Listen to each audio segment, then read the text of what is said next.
Thank you very much for inviting me, and thank you very much for coming out. I'm just wondering, where's all the sunshine? I was promised, swimming in the fjord, and I was going to get a tan. I even brought my sunscreen for my face. I don't know what happened. Don't swim in the fjord. Yeah, that's true. That's true. I want to acknowledge my colleagues from around the world. We had a meeting of the World Green Infrastructure Network here yesterday and the day before, and Manfred Kohler is probably the guru of green roofs and walls in the world, the world leading expert. So let's give it up for Manfred Kohler here, my expert. Seriously.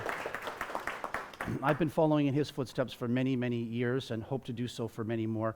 And we also have Julian Briz and Isobel, who are here from Spain, who have done a tremendous amount of work in Madrid and beyond on rooftop agriculture. And let's give it up for them. They wrote a really great book.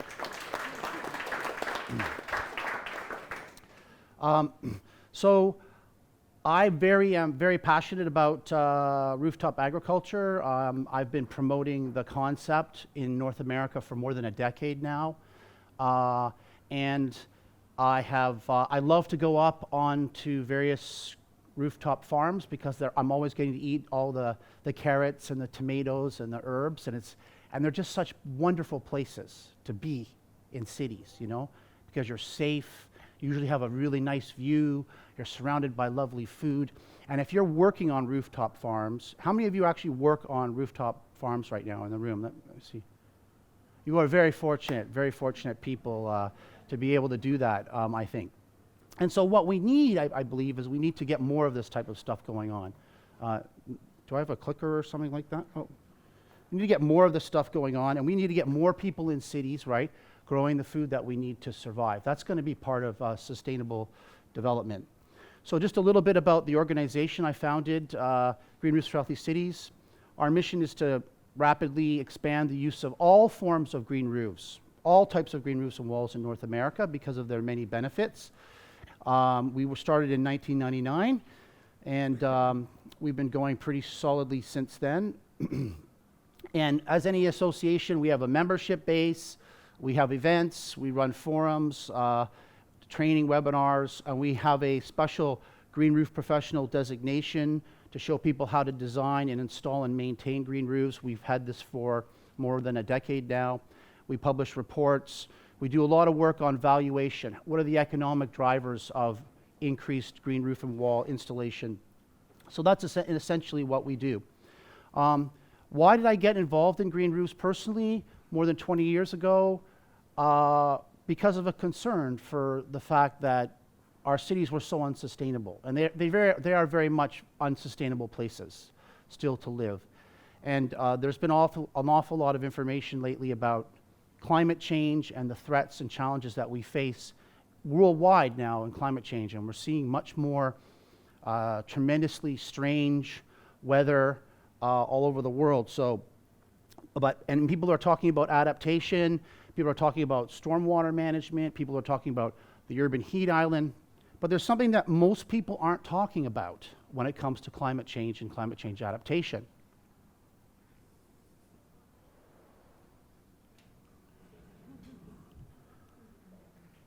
Now, is that a nervous laughter, or is that actually a funny state of affairs? I'm not sure. But there has been research that demonstrates that once the food starts coming into the city, we have 3 days before anarchy breaks out, before civilization starts to come apart. People help each other initially and so forth. So our food system, as most of you know, is tremendously unsustainable, right? There's lots of fossil fuel inputs. The food travels over long distance. It's been set up the wrong way. So part of the opportunity here is to create jobs, create opportunity, health and well-being, and reduce greenhouse gas emissions by bringing the food back to the people, bringing the food back to the buildings and the communities where initially it was grown, hundreds of years ago, thousands of years ago. This is a big opportunity for every city around the world. And in order to make that opportunity happen, we have to try to get a foothold into the food industry, which is heavily subsidized, which has focused on low cost, low quality production. So there are a lot of challenges. So that's really what I want to talk about, is over the last 10 years, how are we approaching this in North America? What we've done as an association, is we've put together a committee of all the people growing food on rooftops, most of the people, and we put a course together. So we've been training people on how to do rooftop gardening for about 10 years. We organized a conference on urban agriculture in 2012, all forms of urban agriculture. We have crickets. I don't know if you've got crickets yet.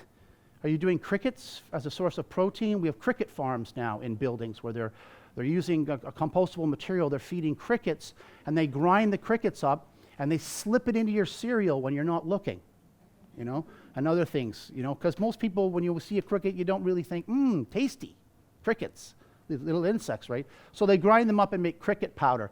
So this is one of the things that's happening now. So all forms of urban agriculture, of which rooftop gardening is one form, and there are many other opportunities. The term agritecture, has anybody heard that term? The integration of agriculture and architecture, agritecture. How can we grow food in, on, and around buildings is the whole notion of producing the things we need. Because let's face it, we can't produce greens alone. It's not going to provide the nutritional needs of the people of Oslo in a crisis. It's not enough. We need proteins. We need more protein-based foods as well. So there's a lot of stuff going on in the bigger picture, which is rooftop agriculture and urban agriculture in general. So we looked at about 6 months ago, I was telling Helena this, we did a review of different types of rooftop farming, and we realized there are really three sort of basic models for rooftop farming in North America. One is what we call the fully commercial model. A second is the partially commercial model, where there's some benevolent source of income that supports the ongoing operation of the rooftop farm. And then there's a variety of non-commercial models of rooftop farming. So I'm going to talk primarily about the first two. And let me just say, goats are fantastic on a roof. They're really great, but it's extremely hard to get a hold of them. Catch onto them and get their milk when they're running around up there. It's very, very difficult. So there are also different approaches to rooftop farming in North America. There's the open air or traditional soil-based farms that you see here. There are container-based systems where all the growing medium and drainage layer and irrigation is on various containers that are often elevated. Some people actually use old milk cartons. There's quite a variety of different containers that are being used. Then we have greenhouse-based farms, which have economic advantages in the colder climates because the growing season in North America, in the northern part, is like Norway, is shorter because of the colder weather. So we have hydroponic, aeroponic, and platform-based, soil-based farming in greenhouses. And then we have combinations where different facilities will have different types of agricultural production happening with these three systems, basic systems. Right now in North America, there's only a couple of facilities that are economically self-sustaining, that generate enough revenue from their activities to employ the people required, right, to generate the farm. And this is a goal. If we want to try to make a contribution to food security in the future, we need more of these types of economically sustainable facilities. We need to support the development of these types of facilities so that we can produce and have the capacity to produce food on an ongoing basis locally. There are so of those two types, we have greenhouse-based farms. Many of them are solely greenhouse-based. One of the earliest ones was this one down here, which is on a roof in Montreal called Lufa Farms. Many of you may have heard of it. It's an hydroponic, aeroponic kind of system. They focus on high-end vegetables, and it's really, it's not like a community-based production. It's very high-tech. You have to wear white suits with masks when you go in there and get scrubbed down. And no one's ever done that when they've gone into a greenhouse before. It's very interesting. Yeah. So we have these types of facilities, and then we have this type of facility which is using soil-based systems. And these are the ones that appear to be economically self-sustaining. There are 3 farms like this now in the Montreal area, and then we have the the soil-based farms. This is a picture, and Manfred spoke about Brooklyn Grange. This particular shot of Brooklyn Grange. The challenge with this one is that it's not enough money from the produce to support the activity of the farm. So they need to supplement with other forms of income, and that's the strategy, the multiple sources of revenue, so that they can become more economically sustainable. So what are those strategies and this is not a comprehensive list of strategies, but these are some of the strategies that rooftop farmers are using in North America to become more economically sustainable. Volunteer labor. I just think I heard the previous presenter say you have many volunteers, right, ready to help. There's lots of people, right, they have a biophilic need to reconnect with the land and cities, and they're more than happy to go up and help pick vegetables and so forth. Production of higher value goods. Instead of selling a pound of tomatoes, sell 3 jars of tomato sauce at 3 times the price. So you need to have the facility to cook the tomatoes, throw some onions and spices in, you make a higher value product, you can generate more profit than if you just sell the produce itself. The catering is the example, Helena, you were talking about that in your facility. Same kind of idea, right? You have a higher value, you make salads and so forth. CSAs, so the Loofah Farms has a CSA program. People sign up, they pay fees, and what they do is they have their sort of core produce, and then they supplement with other produce that they purchase on the market, so that it's a larger offering to the individuals. It's not just like microgreens and edible flowers. So they purchase and resell other vegetables as part of their offering to make it more attractive to people in the CSA program. You guys, is that okay? Everybody gets that? Am I speaking too quickly? No? Okay. Of course, eggs, honey, flowers, goats. No one's really doing goats commercially. I was making that stuff up. But we do see a lot of honey production and flowers, not edible flowers, but flowers for resale, for aesthetic purposes. Focusing on high-value crops. You know, what can you produce 2 or 3 yields of in a 3 to 4 month period? How do you get that crop rotation going? There's a lot of expertise involved in that. How do you get those high-yield, high-value crops, often microgreens that the restaurants want, edible flowers, the things that don't travel well, you know, that don't have those food miles, they don't do very well in trucks. And then a big one is event space. I would recommend that anyone starting a rooftop farm build some event space into the design if you have an opportunity to do so, because people will pay a lot of money to get married on a rooftop farm. And people will pay a lot of money to have business meetings on a rooftop farm and to have a variety of different things. In Brooklyn Grange, 50% of the income for the 3 farms that Brooklyn Grange has in New York is event-based income. And the facility that they're just completing right now has a permanent covered area, because the problem with the previous facilities is that if it rains on your wedding day, you're not very happy, right? You want to cancel. So a lot of people won't book weddings on rooftops if they don't know they can have the wedding even if it's raining. So they've actually created a space that has permanent coverage so they can continue to generate revenue from events. Very important source of revenue.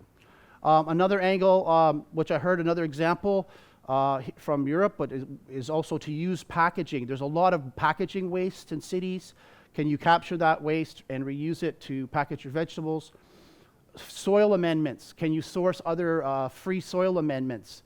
Coffee waste, brewing waste. You know, obviously you have to check for quality, but again, in cities, there's this closed loop economy idea, closed circular economy. Let's capture those wastes. Using rainwater rather than tap water. Capture and reuse rainwater or supplement your irrigation. It's not enough just to use rainwater. Usually it's too dry in the summer. There's not enough rainwater in most North American cities, but you can offset your costs by using rainwater. I think here in Norway, last 5 or 6 days I've been here, I don't know what you're doing with all your rainwater. You have so much of it. I think maybe I'm in Vancouver in the wintertime or something like that. It's anyways. Tours. Everybody wants to come up and see the roof. Fantastic. Pay, you know, $5 to come up and see the roof. Charge people to come up and see the roof. People will pay. There are green roofs in Tokyo where you have to pay $20 to go and see the green roof, and it's not even food production because it's a beautiful design. It's like going to a park. They pay a fee. You know, I had to pay €3 to go to the bathroom in the Central City Station. How, you know, you should be charging. That's funny. They have to admit that's pretty funny. $3. Okay.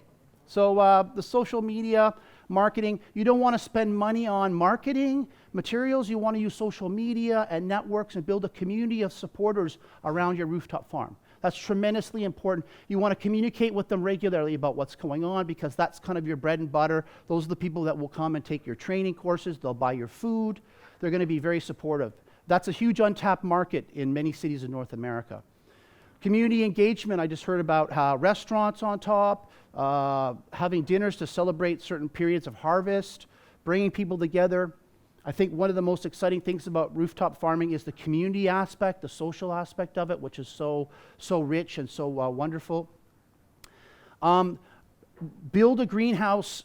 If you're doing open air farming, build a greenhouse on there so you can supplement your income because, again, the growing season's too narrow. So in order to extend the growing season and improve the cash flow and to supply your restaurants or hotels with greens on a longer period, you need to build a greenhouse as part of that. That's one of the strategies to keep the money flowing and the clients happy. Do consulting projects. Brooklyn Grange does consulting projects. There's a lot of demand for information about green roofs and walls and how to grow food. And this one I think is really interesting. Don't deliver the food to your CSA clients. We're a member of a CSA in Toronto on the rooftop farm at Ryerson University, so every week we get a package of food, but we have to go get it. They do not deliver it to us. That can save you an awful lot of money on your delivery charge. I mean, bicycles are nice and all backpacks and Foodora and all that stuff, but if you can have your clients come to you and pick up your food, you're going to save yourself a lot of money that you wouldn't otherwise make. So those are some of the strategies for economic support. There are obviously other ones. That's not the complete list. But what do you need? We also did this research with I did this research with a master's degree student about what you need, what you need if you can design a rooftop farm at the very beginning, rather than retrofit it at the end. You need the structural loading capacity, very important, especially if you're going to have events. We often look for parking garages that are underutilized because they're made of concrete, and we can convert parking garages to rooftops. The elevator access is very important, and moving all the materials and people up and down. You need room for washing and processing vegetables. So you need a source of water and electricity. You need tables to be able to do that. Again, if you can build in events, room for events, covered room is the best, or room, covers that you can move in and take off. You want secure markets. Who's going to purchase your produce? What kind of things do they need? Can you get those things lined up? Bright Farms, when they build greenhouses on rooftops, they secure a market, a 20-year supply contract for retailers that are selling vegetables, grocery stores. They secure a 20-year contract, and then they can use that contract to finance the production of the greenhouse, right? Because they have the secure contract. Who are you going to be selling your vegetables to? And can you get them to agree? Because that can help you with your financing if you're going to the market for it. So human resources. I have a huge amount of respect for people that run urban rooftop farming facilities. I have a tremendous amount of respect for them. They have to juggle so many different responsibilities. They have to run a small business. They have to deal with all these things. And they have to actually produce the food, which is a great skill in and of itself. So let's give it up for all the rooftop farmers that are actually doing that here today. They are the future. They are definitely going to be the future in terms of our well-being. And then teamwork. Nobody can often do it all. So having a team, you must have a team, I would imagine. You need a team. You need various players participating in the different aspects of running a rooftop farm. Sponsored, partly commercial is the second type of model. And this is the one that is more prevalent in North America. And that's when there is an entity that it usually involves the building and they're supporting it. This is Harvard University. They're growing radishes, beets, and microgreens at Harvard, and Harvard University is sponsoring the work to do that. Typically, it's universities, restaurants, and hotels, and some retail outlets. And often, as in response to the sponsorship, the food comes back to the sponsoring organization. So in the case of universities, it's sold in the university cafeteria, or in the case of retail outlets, it's sold as food on the grocery stores. Restaurants use the greens in their cooking. We heard about that. These are more prevalent right now than the fully commercial. One interesting thing in Trent University, which has been growing food for about 20 years on its rooftop, they asked the students at the university, would you support a rooftop agriculture project by adding some extra money onto your annual fees? And the students said yes. So they actually get funded by the student body, which I think is a neat model. In these cases, the focus is not often on money, but on training, community development, teaching, community marketing, all those good things. We have hotels. The Fairmount Hotel in Vancouver, one of the first hotels to grow food on a hotel in North America, actually charges more money for the rooms overlooking the garden. The garden suites, they call them, and there's a premium they have to pay for the garden suites. That helps to pay for the gardeners. The chefs, they have a training program for chefs, and they learn about food production and herbs, and they also produce quite a few tens of thousands of dollars of herbs for the kitchen right there on the hotel. That's the Fairmount Waterfront Hotel, which is not this picture, by the way. This is IGA. This is one of the neatest new rooftop farms for two reasons. One, it's in the shape of IGA. You know, the marketing, it's not far from the airport, so the planes fly over and go, IGA, look at that. It's a grocery store. They had to put a green roof on as part of the policy, but they do rainwater harvesting, and they sell this produce in the grocery store. It's sold on a regular basis, and we're talking about Quebec here. We're talking about, you think you're cold here? You should try living in Quebec. It's really cold in Quebec, so it's a very cold system, and they're just getting started. They're, I think, in their third year right now, fourth year, and they're still trying to work out all the economics, but they have the sponsor. The owners of the IGA are sponsoring the rooftop farm. That's how it's going. So you've got support. I went the wrong way. All right, so in conclusion, we need more food production in cities. We need to train people to do this, and we need to find economic models that make it work. Sponsored rooftop farms are fantastic, but the problem with sponsored rooftop farms is that maybe at some point the sponsorship stops, you know? Somebody decides they don't want to support the rooftop farm anymore. They've spent enough money. They're not getting enough vegetables back, right, to support the effort.